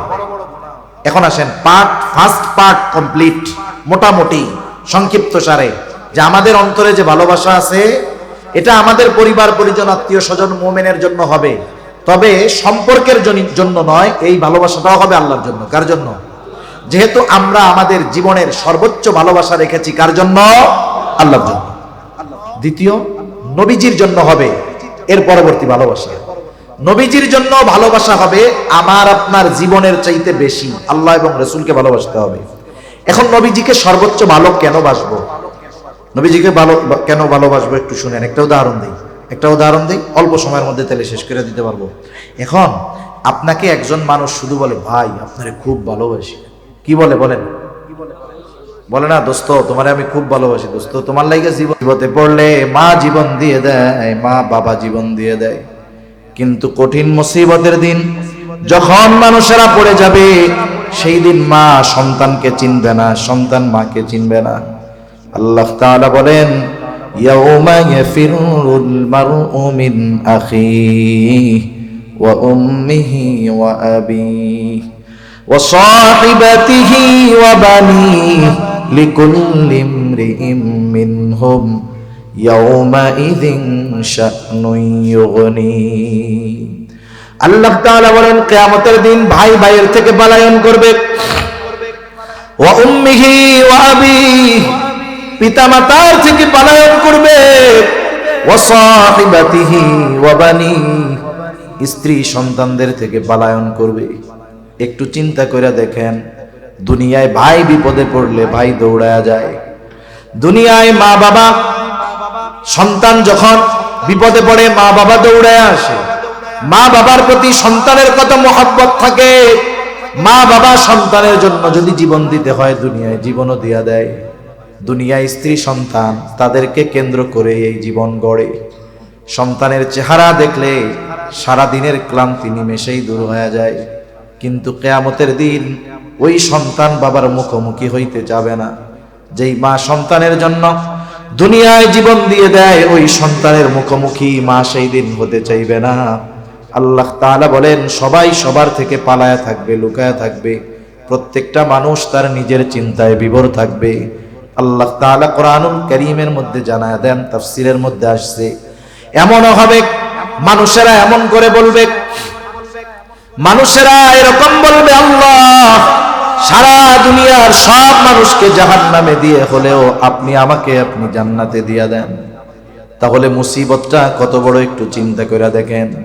যেই দিন সকলে নাফসি নাফসি নিজের চিন্তায় বিভোর, সেই দিন সকলেই চিন্তিত থাকবে। আমার আপনার নবীজিও চিন্তিত থাকবে। তবে নবীজি নিজের জন্য চিন্তা করবে না, নবীজি তার উম্মতের মাগফিরাতের চিন্তায় থাকবে। সেই দিন মা চিন্তা করবে ছেলেরে জাহান্নামে দিয়ে হলেও আমি যেন জান্নাতে যাইতে পারি। আর নবীজি উম্মতের চিন্তায় বিভোর থাকবে। কি করবে নবী সেই দিন? নবীজি আল্লাহ তাআলার কাছে উম্মতের মাগফিরাতে ফরিয়াদ করবে, সুপারিশ করবে। হাদিসের মধ্যে আসছে নবীজি একবার দৌড়িয়ে চলে যাবে হাউজে কাউসারের কাছে। না জানি তার কোন উম্মত হাউজে কাউসার থেকে পানি পান থেকে মাহরুম হয়ে যায়। আর একবার দৌড়ে চলে যাবে পুলসিরাতের কাছে। না জানি তার কোন উম্মত পুলসিরাত পাড়ি দিতে ব্যর্থ হয়ে যায়। নবীজি আর একবার দৌড়ে চলে যাবে জাহান্নামের কাছে। না জানি তার কোন উম্মতকে জাহান্নামে দিয়ে দেওয়া হয়। নবীজি আর একবার দৌড়ে চলে যাবে মিজানের কাছে। না জানি তার কোন উম্মত ওজনে ধরা পড়ে যায়। আবার যখন উম্মতের জন্য সুপারিশ দরকার, আল্লাহ তাআলার কাছে ঈশা উম্মতের জন্য সুপারিশ করবে। হাদিসের মধ্যে আসছে সব নবী জান্নাত অভিমুখে রওনা হয়ে যাবে। সব নবী জান্নাতের দরজায় পৌঁছায়া যাবে। কিন্তু জান্নাতের দরজা বন্ধ, জান্নাতের দরজা খোলা হবে না। জিজ্ঞাসা করবে কি ব্যাপার, জান্নাতের দরজা খোলা হয় না কেন? জান্নাতের পাহারাদারেরা জবাব দিয়ে বলবে, যিনি আসলে খোলা হবে তিনি এখনো আসেন নাই। তিনি কে?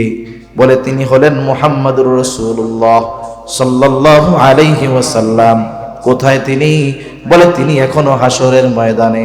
নবীজি যতক্ষণ না তার ওই উম্মত যার যাররা পরিমাণ ঈমান আছে তার ব্যাপারেও আল্লাহ তাআলার কাছ থেকে জান্নাতের নিশ্চয়তা নবী যতক্ষণ না পাবেন, আমার আপনার নবী ততক্ষণ পর্যন্ত জান্নাত অভিমুখে রওনা হবে না।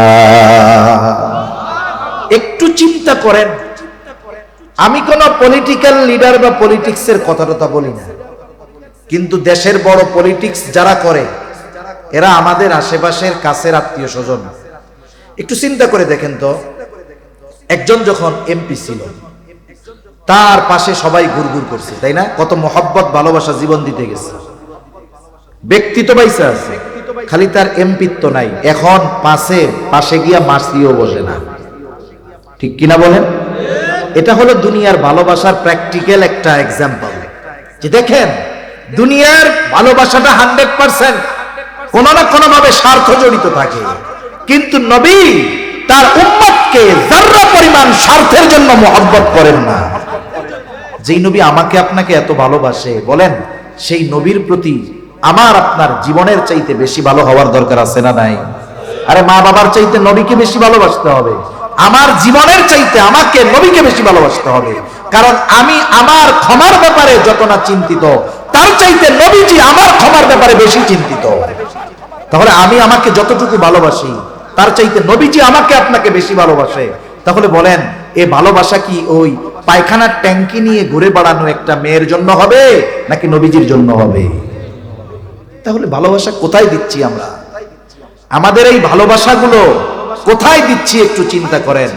প্রতিটা মুহূর্ত আমরা এই ভালোবাসা শব্দটাকে অপবিত্র, কুলুষিত করতেছি, ঠিক কিনা?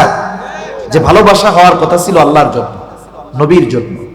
আমি একটা আয়াত তো তিলাওয়াত করেছিলাম যে আমাদের প্রতি নবীজির ভালোবাসা কত, এটা বলার জন্য। আপনারা কষ্ট পাচ্ছেন? আমি কিন্তু এত সময় কথা বলা আমার পছন্দ হয় না, আমি বলতে পারিও না, চাইও না। কারণ কথা বেশি বললে তো আমারই কষ্ট হবে বেশি, আমার কষ্ট বেশি হবে না? কিন্তু এরপরে অনেক সময় অনেক মজলিসে মনে হয় যে শ্রোতা কম হলেও কিন্তু শ্রোতাদের আগ্রহ খেয়াল আছে অথবা বলার দরকার মনে হয়, এজন্য কিছু কিছু সময় একটু বেশি কথা বলি। নাহলে আমারও এখন কথা বললে বুক ব্যথায়। আর আমি তো ওই ধরনের ওয়াজ পারিও না। মনে করেন কিছু ঝাল মিষ্টি টক ওয়াজ বুঝেন তো, গান হবে, সঙ্গীত হবে। এক জায়গায় গেছি, তাফসিরুল কোরআন মাহফিল, এনারা তো ওয়াজ মাহফিল নাম দিছে, ঠিক আছে, তাফসিরুল কোরআন মাহফিল দিছে। আমার আগে একজন মুফাসসির তাফসির করতেছে। আমরা মুফাসসিরে কোরআন না, এই যে লেখছে বিশিষ্ট ইসলামী চিন্তাবিদ মুফাসসিরে কোরআন, এনাদের আমি মানা করছি কিনা আমার খেয়াল নাই, আমার দেখলে আমি এটা মানা করি, এই একটা বিষয়। আরেকটা হলো পোস্টারের মধ্যে আমন্ত্রিত ওলামায়ে কেরাম মোটা তাজা না করা ভালো। ওরা চিন্তা করছে হুজুর মনে হয় মোটা সোটা, এই জন্য হুজুরের নামটা একটু মোটা সোটা করে দিই, এই জন্য অন্যান্য হুজুররা একটু চিকুন চাকুন, এই জন্য অন্যান্য হুজুরদের একটু নাম চিকুন চাকুন করে দিচ্ছে। এটা ঠিক না। একটা পোস্টারের মধ্যে একটা ব্যক্তির শান, মান, মর্যাদা, অবস্থানের আলোকে নামের তারতিব হওয়া ভালো। মনে করেন এখানে একজন বড় একজন বুজুর্গ আলেম ছিলেন, এশার পর বয়ান করছে, জাউসার মাদ্রাসার মুহতামিম মুফতি জাহিদুল ইসলাম কাসেমি সাহেব, নামটা ছিল, উচিত ছিল হুজুরের নামটা উপরে দেওয়া। তাহলে এটা কি হইতো? সুন্দর এবং গ্রহণযোগ্য হইতো। সুন্দর এক জিনিস, গ্রহণযোগ্য আর এক জিনিস। কথা বোঝেন নাই? এজন্য আবার কর্তৃপক্ষ রাগ হইয়া আমার হাদিয়া কম দিয়েন না। আলহামদুলিল্লাহ, এটা আমি কথার কথা বললাম, একটু মজা করলাম আর কি। এমনি উচিত মুরব্বীদের নাম আগে দেওয়া। কে কখন বয়ান করবে ওটা প্রয়োজনে সময় লিখে দেওয়া যেতে পারে, যে ওনার বয়ান এই সময়, ওনার বয়ান এই সময়। এতে কি হবে? এতে মনে করেন ওনার নামটা নিচে দেখে আপনি মনে করেন না আমি খুশি হয়েছি, আমি তো লজ্জা পাইছি, আমার জন্য এটা লজ্জা লাগছে, বুঝেন নাই? এজন্য এই বিষয়গুলো আমরা একটু ভবিষ্যতে যারা মাহফিল করি একটু খেয়াল রাখবো ইনশাআল্লাহ। রাখা যাবে না? ওলামায়ে কেরামের সাথে একটু পরামর্শ করে, হুজুর কার নামটা কিভাবে দিলে এইভাবে একটু ভালো হয় একটু বইলা দেন। এটা তাহলে সুন্দর হবে, সাথে সাথে কি হবে বলেন? গ্রহণযোগ্য হবে। কি হবে? গ্রহণযোগ্য হবে। তার রাসূল আকরাম সাল্লাল্লাহু আলাইহি ওয়াসাল্লাম আমাদেরকে কত ভালোবাসেন এ ব্যাপারে একটা আয়াত তিলাওয়াত করছিলাম। আল্লাহ তাআলা কি বলতেছেন ওই আয়াতে বলবো? আল্লাহ তাআলা বলেন, লাকাদ জাআকুম রাসূলুম মিন আনফুসিকুম আজিজুন আলাইহি মা আনিতুম হারিসুন আলাইকুম বিল মুমিনিনা রাউফুর রহিম। আল্লাহ তাআলা বলেন, তোমাদের মধ্য থেকে তোমাদের জন্য এমন একজন রাসূলের আগমন হয়েছে, এমন একজন রাসূল এসেছেন, আজিজুন আলাইহি মা আনিতুম, তোমাদের জন্য যেটা কষ্টের সেটা তার জন্য কষ্টের। সহজ অর্থে বললে সমব্যথী। তার মানে আমরা যেটাতে কষ্ট পাই নবীজিও সেটাতে কষ্ট পায়। এখন প্রশ্ন হতে পারে, হুজুর আমরা কষ্ট পাইলে নবী কষ্ট পাবে কেন? কথা বুঝেন? আমি একটা উদাহরণ দেই, তাইলে বুঝতে সহজ হবে। মনে করেন অনেকের 2-3 বছরের ছেলে বাচ্চা আছে না? কার কার আছে? 2-3-4 বছরের বাচ্চা, এই যে কয়েকজন আছে আপনার, আর অন্যদের অনেকের ছিল কিন্তু বড় হয়ে গেছে এখন, তারাও কথাটা বুঝবেন। মনে করেন আপনার 2 বছরের 3 বছরের বাচ্চা, একটা ছোট বাচ্চা যখন সদ্য ভূমিষ্ঠ 5 মাস 3 মাস 4 মাস বয়স, সন্তান হিসাবে তার প্রতি মহব্বত থাকে কি থাকে না? কিন্তু ওই বাচ্চাটা যখন 1.5 বছর 1 বছর 1.5 বছর হয়, এক কথা বলার আগে 10 বার আব্বু ডাকে। বলেন তো মহব্বত আগের চাইতে বাড়ে না কমে? এই যে মোহাব্বত বাড়ে 2 বছর 1.5 বছর 3 বছরের বাচ্চা, মনে করেন এই বাচ্চাটা গভীর রাতে প্রচন্ড রকমের জ্বরাক্রান্ত হয়েছে, এতটা জ্বর, তার গোটা দেহ কেমন যেন আগুন ধরে গেছে, চোখ দুটো কেমন যেন বের হয়ে যাচ্ছে, সলসল করতেছে চোখ দুটো। বাচ্চার কষ্ট হয়, জ্বরের তীব্রতায় শরীরের মধ্যে কাঁপুনি হয়ে গেছে, মুখ দিয়ে তার কষ্টের শব্দ বের হচ্ছে, আহ আহ। ছোট বাচ্চা, পাশে বসা আছে তার মা বাবা। এই অনুভূতি ওয়াজ করে বোঝানো কঠিন।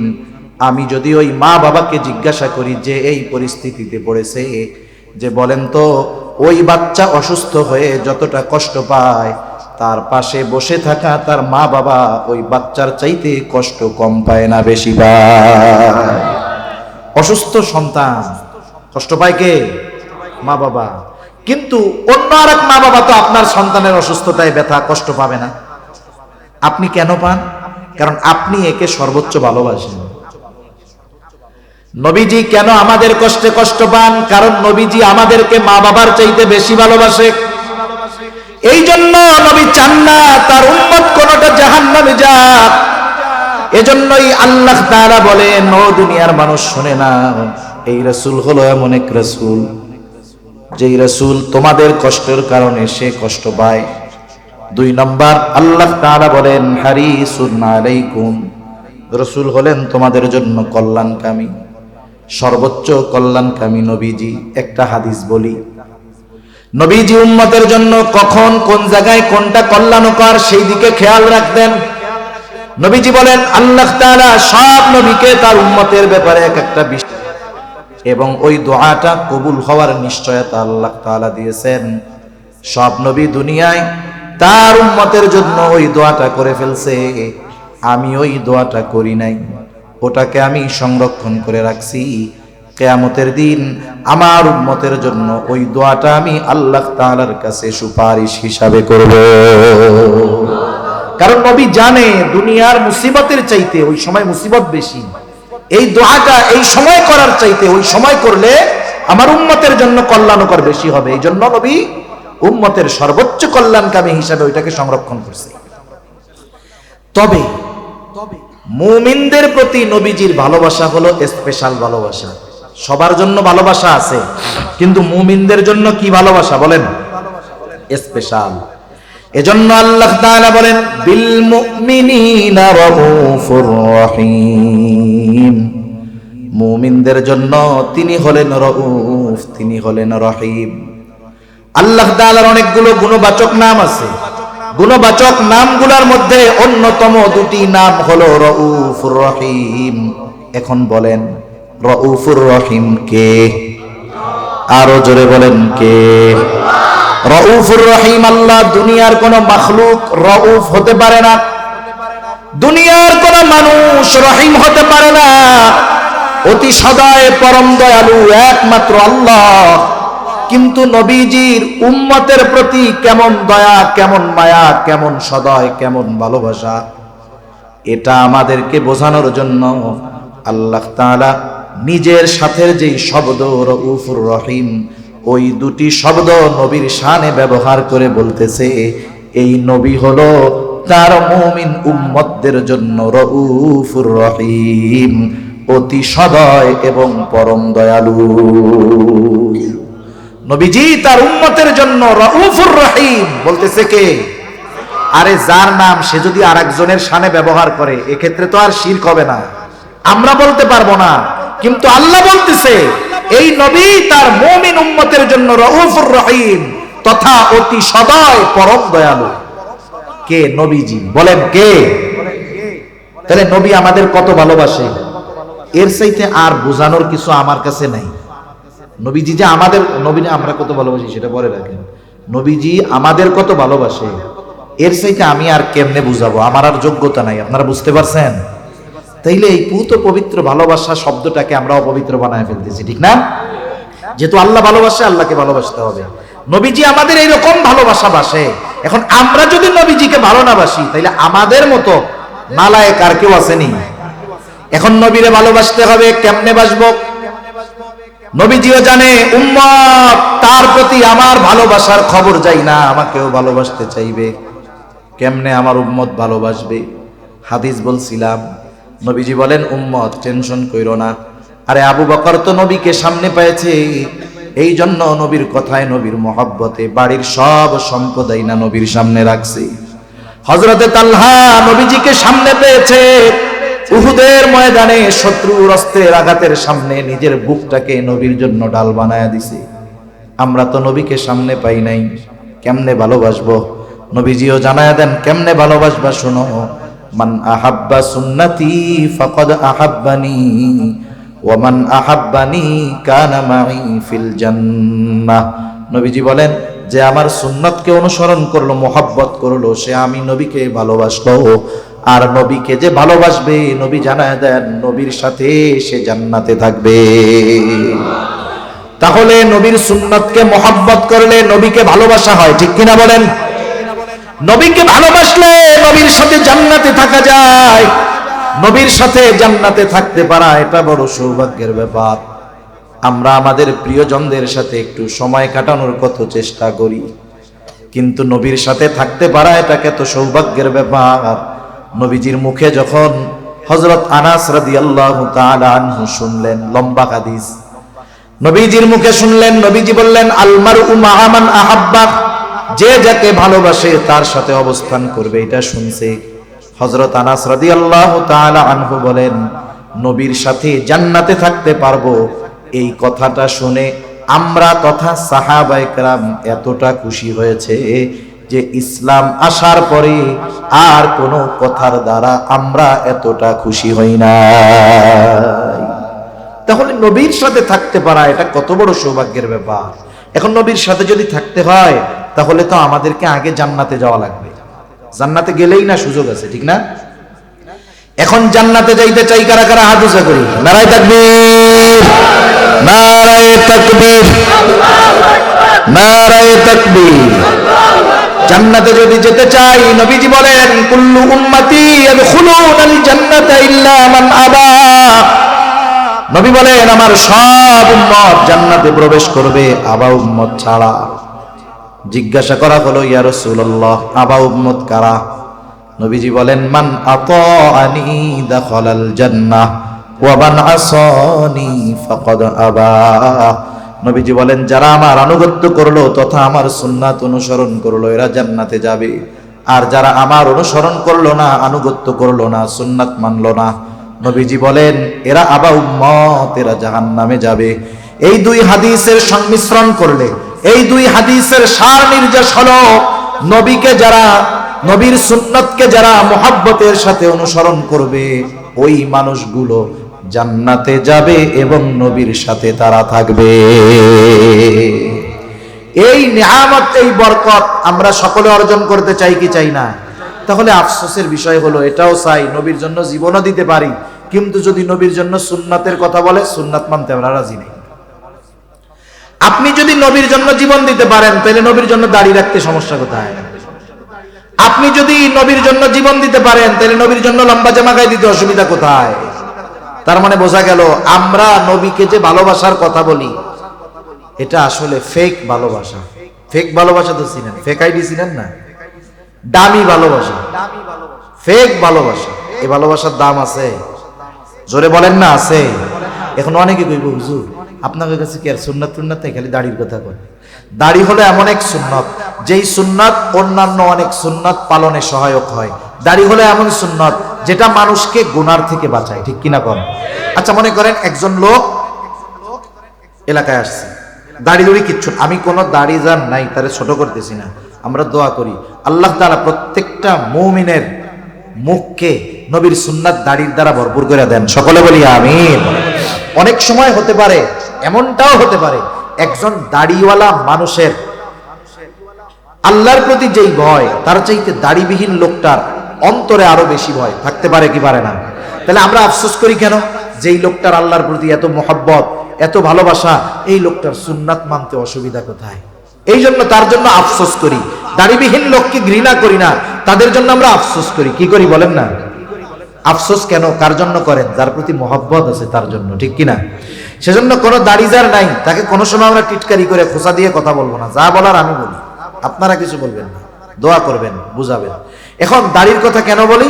এক নাম্বার, দাড়ি অনেক সুন্নত পালনে সহায়ক হয়। একজনের মনে করেন দাড়ি নাই, সে দাড়ি রাখে নাই, এখন পরের দিন সকালবেলায় সে বাজারে লম্বা জুব্বা পাগড়ি লাগায়া তসবি লাগায়া সুন্দর মতো পীর সাহেবের মতো গেছে। যারা ওনারে চিনি অধিকাংশ দেখ দেখ কি বড় বাটপার, দেখছস সিটিং বাস, কি দাড়ি দুড়ি নাই, পীর সাহেব সাজছে। খোসা কথা বলবে কি বলবে না?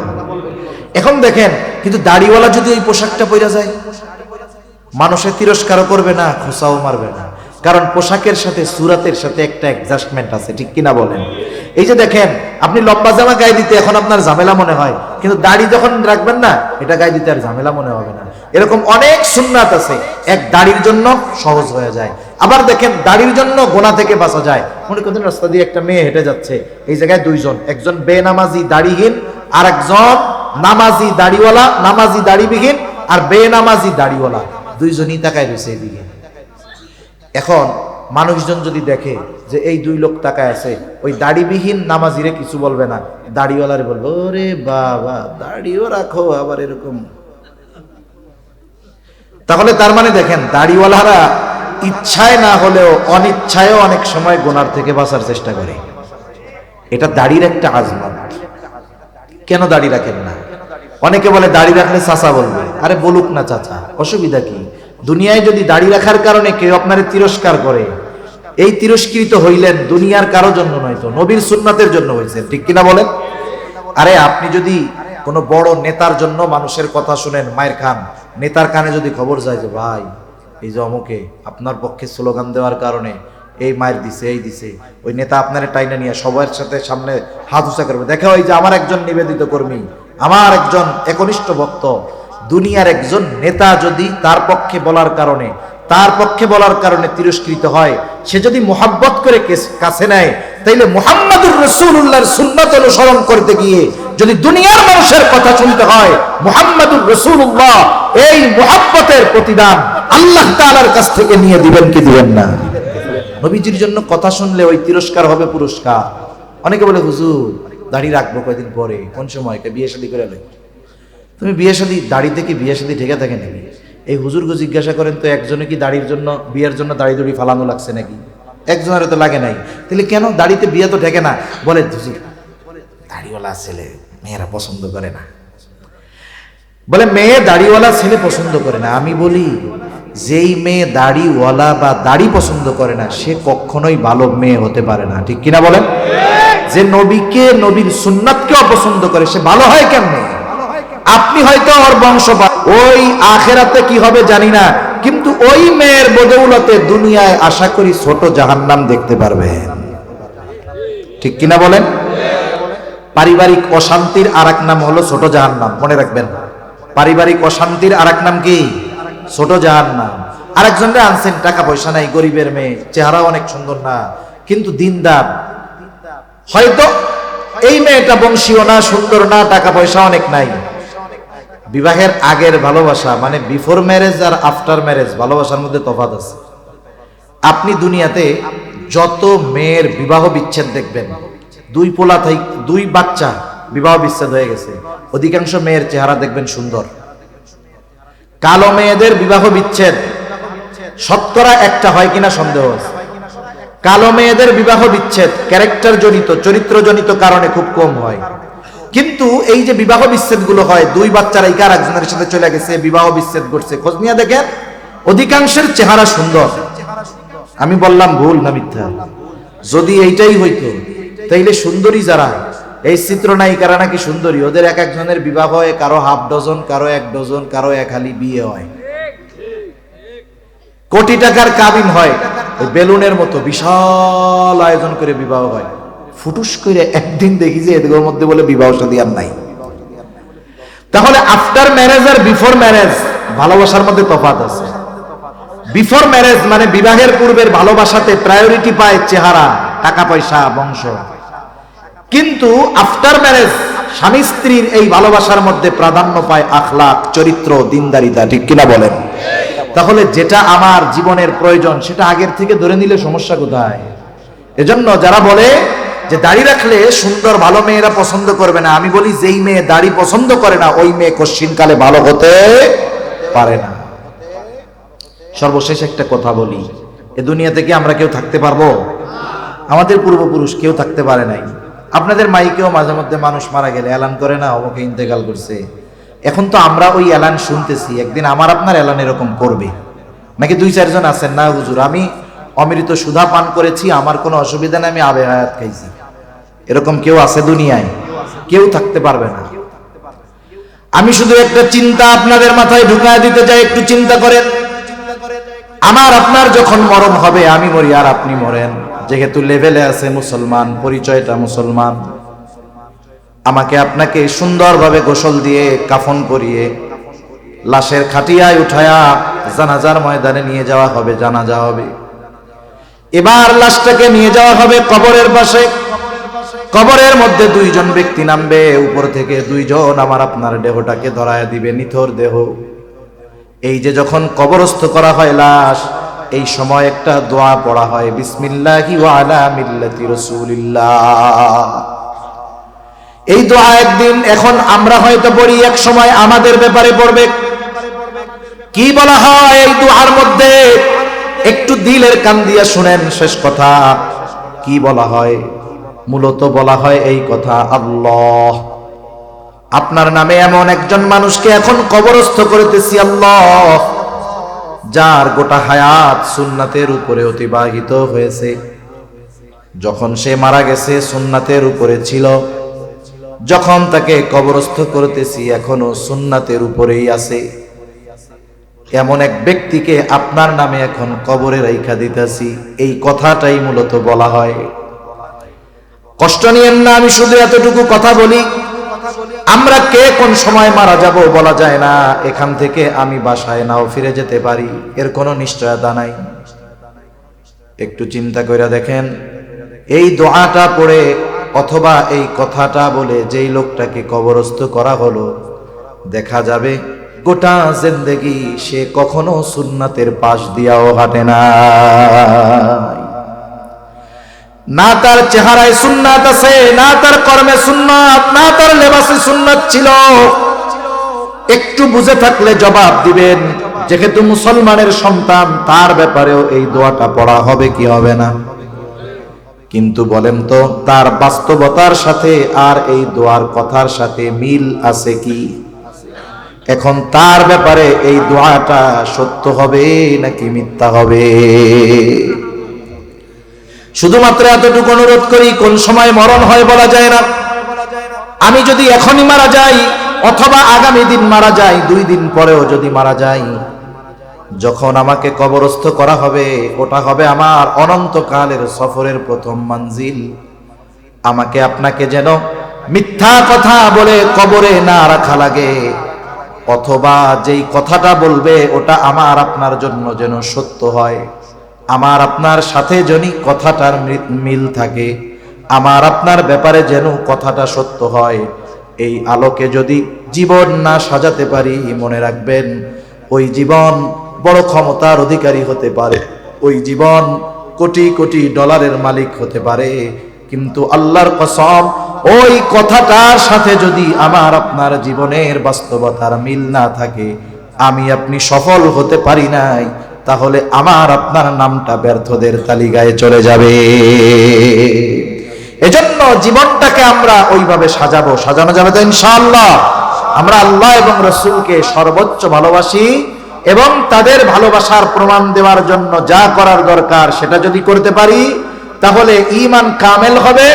এই মোহাব্বত, এই ভালোবাসা আমাকে জান্নাত পর্যন্ত পৌঁছায়া দিবে ইনশাআল্লাহ। আল্লাহ সুবহানাহু ওয়া তাআলা আমাদের সবাইকে আল্লাহ এবং রাসূলের প্রতি প্রকৃত মোহাব্বত ধারণের প্রদর্শনের তৌফিক আল্লাহ তাআলা দান করেন। সকলে বলি আমিন। ওয়া আখিরু দাওয়ানা আনিল হামদুলিল্লাহি রাব্বিল আলামিন। আসসালামু আলাইকুম ওয়া রাহমাতুল্লাহি ওয়া বারাকাতুহু।